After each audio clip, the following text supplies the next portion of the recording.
बात करते हैं ये वाले पॉट्स की। इसको हम एयर प्रूनिंग पॉट्स बोलते हैं। आपने मेरे प्लांट्स में कई बार देखा होगा कि मैंने ये वाले पॉट यूज़ किए। ये वाले पॉट मैं कब यूज़ करता हूँ? जब भी मैं डबल पॉट करने वाला हूँ। मैं आपको एक एग्जाम्पल बताता हूँ। देखिए, ये एग्जाम्पल है। अगर इसके अंदर मैंने अपना एक प्लांट ग्रो किया है तो उसको मैं ये पॉट के अंदर रख दूंगा। दूसरे पॉट के अंदर मैं इसको रख देता हूं।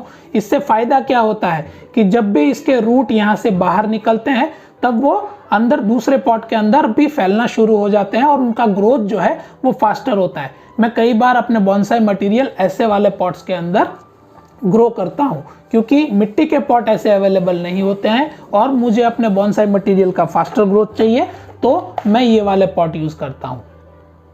अब बात करते हैं कि मैं कौन से पॉट प्रिफर करता हूं। देखिए, जहां पर प्रेफरेंस की बात आती है, अवेलेबिलिटी की बात आती है, तो मैं प्रेफर करता हूं मिट्टी के गमले। आप जितने भी लोग मेरे साथ जुड़े हुए, काफ़ी टाइम से जुड़े हुए हैं, उन्होंने देखा होगा कि जब भी मैं प्लांट का अपडेट शेयर करता हूं या रिपोर्टिंग शेयर करता हूं तो मेरे जो गमले होते हैं वो मिट्टी के गमले होते हैं, अर्दन पॉट्स होते हैं। मैं इसलिए प्रेफर करता हूं कि इसके बहुत सारे फायदे हैं। नुकसान है, 1 से 2 डिसएडवांटेजेस है। इसका सबसे पहला डिसएडवांटेजेस ये है कि थोड़ा हैवी होता है। दूसरा डिसएडवांटेजेस ये है कि ये टूट जल्दी जाता है।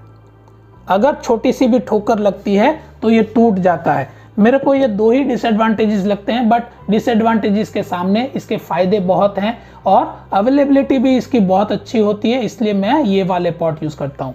मिट्टी के गमले के फायदे बहुत सारे हैं डिसएडवांटेजेस से ज़्यादा, इसलिए मैं प्रेफर करता हूँ मिट्टी के गमले। मेरे को जहाँ पर मैं रहता हूँ आसानी से मिल जाते हैं, डिफरेंट शेप में भी मिल जाते हैं। देखिए, ये शैलो पॉट भी मेरे पास है और छोटे बड़े सारे कंटेनर्स मेरे को मिट्टी के गमले मिल जाते हैं। तो मैं प्रेफर करता हूं कि अपने पॉट्स जो है वो मिट्टी के ही रखूं। जहां पर मिट्टी के पॉट्स मेरे को अवेलेबल नहीं होते हैं वहां पर ही मैं प्लास्टिक के पॉट या तो एयर प्रूनिंग पॉट यूज करता हूं। सबसे पहले फायदे की बात करते हैं। अगर सर्दियां हैं और मैंने इसके अंदर पानी डाला है, मैंने वाटरिंग किया, ड्रेनेज होल से तो निकल गया और पानी एक्सेस हो रहा है, प्लांट को एक्सेस पानी हो रहा है, तो इसकी सतह जो है ये मिट्टी की है, इसके अंदर एयर गैप्स हैं, इसीलिए एक्सेस पानी मिट्टी के गमलों से बाहर आ जाएगा।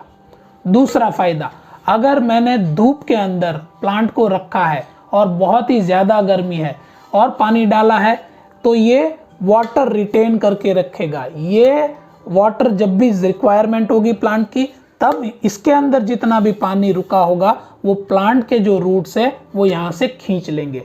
तो सबसे बड़ा फायदा ये है कि कोई भी सीजन में अगर आप सर्दी में ज़्यादा पानी हो जाता है तो बाहर निकल जाता है, नीचे चौकअप नहीं होता, पानी एकदम रुकता नहीं है। और गर्मियों में जब भी प्लांट को वाटर की ज़रूरत होती है तो मिट्टी के गमले में जितना भी एक्सेस वाटर है वो प्लांट ले सकते हैं। तीसरा फायदा, मैं जहाँ पर रहता हूँ वहाँ पर उसका जो कॉस्टिंग है वो बहुत ही चीप है। ये जो है वो 6 इंच का पॉट है और मेरे को 30 रुपीज़ में मिलता है। प्लास्टिक का पॉट में लेने जाऊंगा तो हो सकता है मेरे को 50, 60 या 70 रुपये में मिले। बड़ा पॉट की अगर मैं बात करता हूँ, ये वाला पॉट जो 8 इंच का है ये मेरे को 40 रुपीज़ में मिल जाता है, कई बार 50 रुपीज़ में मिल जाता है। और शैलो पॉट जो मैंने आपके साथ शेयर किया वो भी मेरे को 40 रुपीज़ में मिल जाता है। 80 से 100 रुपये में मुझे 12 इंच का गमला और डिज़ाइन वाला गमला मिल जाता है। तो मैं अवेलेबिलिटी चेक करता हूं कि मैं आसानी से अवेलेबल है और मिट्टी का गमला मुझे बहुत ही फायदा करता है। बात करते हैं कि जब भी आप पॉट सिलेक्ट करने जाओ तब क्या चीज़ें आपको ध्यान में रखनी है। सबसे पहली चीज़ आपको ध्यान में रखनी है वो ये है ड्रेनेज होल। आप जो भी प्लॉट लेके आ रहे हो उसमें अच्छा ड्रेनेज होना चाहिए ताकि जब भी आप प्लांट को ग्रो करो और पानी दे तब उसकी सतह में बिल्कुल भी पानी नहीं रुके और पानी अच्छे से ड्रेन हो जाए। एक ड्रेनेज होल, 2 ड्रेनेज होल या कई बार प्लास्टिक के पॉट्स के अंदर ऐसे ड्रेनेज होल आते हैं। तो आप जो भी प्लांट का पॉट सिलेक्ट कर रहे हो उसके अंदर ड्रेनेज होल अच्छे होने चाहिए। दूसरी चीज़ आपको ये चेक करनी चाहिए कि जो प्लांट आप ग्रो कर रहे हो उसके हिसाब से, उसकी साइज के हिसाब से आपका पॉट का सिलेक्शन होना चाहिए। बार ऐसा होता है कि हम नर्सरी में जाते हैं, हमको एक पौधा अच्छा लगता है, वो पॉली बैग के अंदर होता है। हम नर्सरी वाले भैया को बोल देते हैं कि इसको एक अच्छे गमले में डाल दो। नर्सरी वाले भैया बड़े पॉट के अंदर डाल देते हैं, जिसकी ज़रूरत 4 इंच के पॉट की या 6 इंच के पॉट की ज़रूरत होगी, बट वो 8 या 10 इंच के पॉट में वो प्लांट को डाल देगा, क्योंकि उसको बड़ा पॉट बेचना है। एक और चीज़ मैं आपके साथ शेयर करना चाहूँगा कि जब भी आप पॉट सिलेक्ट करें तब उसका शेप ध्यान में रखें। ऊपर से शेप जो है वो चौड़ा होना चाहिए और नीचे से थोड़ा कम होगा तो चलेगा। कई बार क्या होता है कि ऐसे प्लांट के लिए हम पॉट लेके आते हैं जिसकी जो सतह होती है वो ठीक होती है, बट जो उसका जो मुंह होता है वो छोटा होता है। जब हम रिपोर्टिंग करना चाहें तो वो पॉट के अंदर से वो प्लांट को बाहर निकालना मुश्किल हो जाता है और उसके रूट डैमेज हो जाते हैं।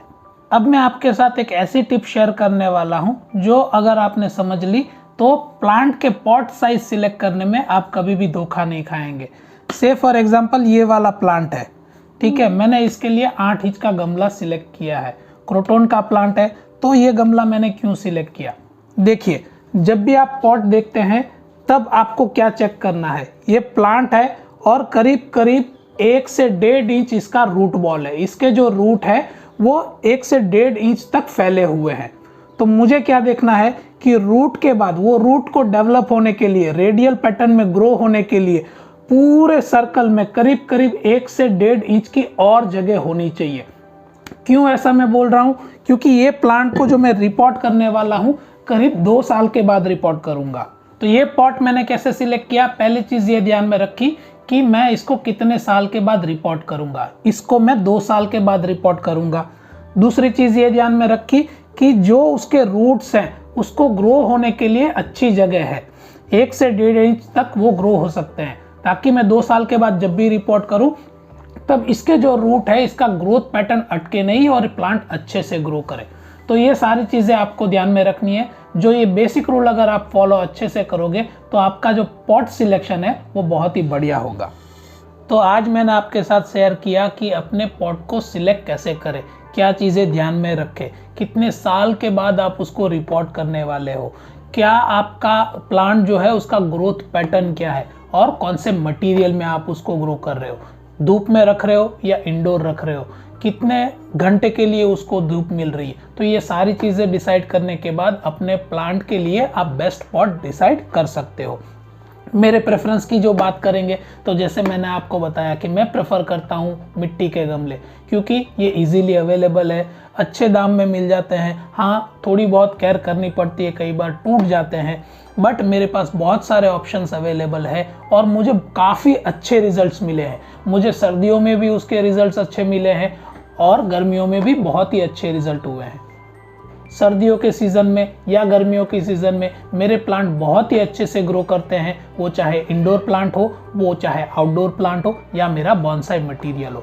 मैं कई बार जो शैलो पॉट्स आते हैं उसके अंदर मैं अपने रेडी बॉन्साई जो डिस्प्ले के लिए तैयार है वो बॉन्साई भी ग्रो कर रहा हूँ और मुझे बहुत अच्छा रिजल्ट मिलता है। तो मेरा पहला प्रेफरेंस मिट्टी के गमले हैं और उसके बाद कोई शेप या बड़ी साइज़ के कंटेनर्स मुझे चाहिए तो मैं प्लास्टिक के पॉट को प्रेफर करता हूँ।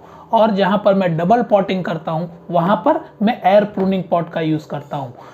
जब भी मैं अपने बालकनी की या टेरेस गार्डन की टूर करवाऊंगा तब सारे पॉट्स के डिटेल में आपके साथ वापस से शेयर करूंगा और कौन सा प्लांट मैंने क्यों उस गमले में डाला है, क्यों वो मटेरियल के अंदर ग्रो कर रहा हूँ, वो भी सारी चीज़ें मैं आपके साथ डिस्कस करूंगा। तो आपको ये वीडियो कैसा लगा, पॉट के बारे में अगर आपके कोई सवाल है तो आप मेरे से पूछिए, मैं कमेंट बॉक्स में कमेंट करके आपको रिवर्ट देने की कोशिश करूंगा। तो चलिए मिलते हैं नेक्स्ट वीडियो में बहुत जल्द, तब तक के लिए शुक्रिया, जय हिंद।